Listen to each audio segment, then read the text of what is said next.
Hello, my name is Mia, and I'm going to be providing a demo of our SBCAG Housing Data Dashboard. You can access the dashboard via our website, sbcag.org/housing-data-dashboard. You can also access the dashboard via the Planning and Programming tab on our website. Navigate to the Demographics and RHNA section, and you'll see the button to access the Housing Data Dashboard right at the top. The dashboard is our embedded interactive platform that allows users to explore regional housing trends in a digestible and accessible format. Scrolling through the dashboard will allow you to navigate to the different data sections.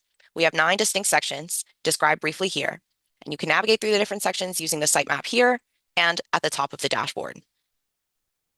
We've also provided some brief instructions on how to interact with the different visualizations that you'll see in just a moment.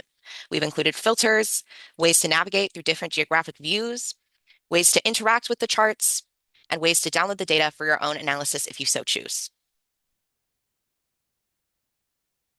Let's explore how to interact with the different visualizations using the Housing Supply Production and Type page.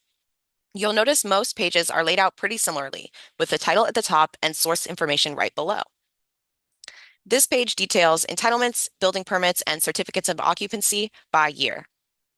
As you can see, hovering over specific slices or bars of charts will allow you to view exact values. For example, this slice is showing us low-income building permits for the city of Santa Maria. And we can see that from 2018 to 2023, there were 2,133. These blue boxes at the bottom allow us to filter the data. So let's say we're only interested in above moderate income building permits and certificates of occupancy. Or we're interested in projects that were exclusively for low and very low income renters.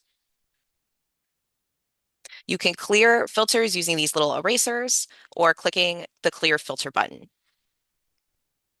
If you're interested in downloading the data for your own analysis, you can use these purple buttons listed at the bottom of most data pages, or you can select the hyperlink below the big bold title.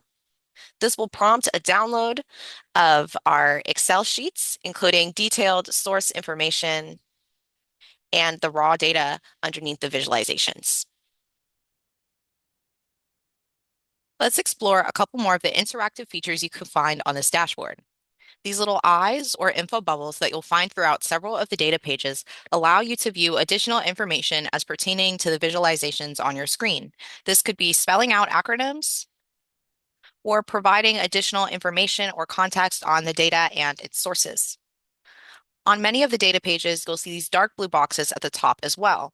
These allow you to view different geographic selections of data. Right now, we're viewing countywide data. If we want to view data at the local level, we can select place or CDP level to view incorporated cities as well as various unincorporated regions. To view data at the sub-regional level, you can select North and South County to view those areas. Throughout the data pages, you'll notice lots of different information. Any data that's visualized as a percentage for multiple locations is going to be a weighted percentage based on those two respective locations' populations. We hope that you find the dashboard to be useful and interactive. But if you're still getting to know the county and its regions, or just want to better familiarize yourself with the various locations discussed throughout this dashboard, we recommend that you navigate to the reference map page. This allows you to view the boundaries of the specific areas discussed in the dashboard, including the boundaries of the sub-regional areas used for this project. There's a lot of data here. So if you're having trouble navigating or just want a little bit more of a guide or context, we encourage you to look at the user guide and the glossary for this dashboard. The user guide is a PDF that provides more specific information on navigating the dashboard, explains a little bit more about the data visualized, and provides specific table references for all of you data nerds out there. We've also provided a glossary that sort of breaks down some of the planning jargon as well as acronyms used throughout the dashboard. If you have any questions or feedback regarding the dashboard, please feel free to reach out to me. My email is posted at the bottom of the dashboard. Once again, we hope you find this dashboard helpful and happy exploring.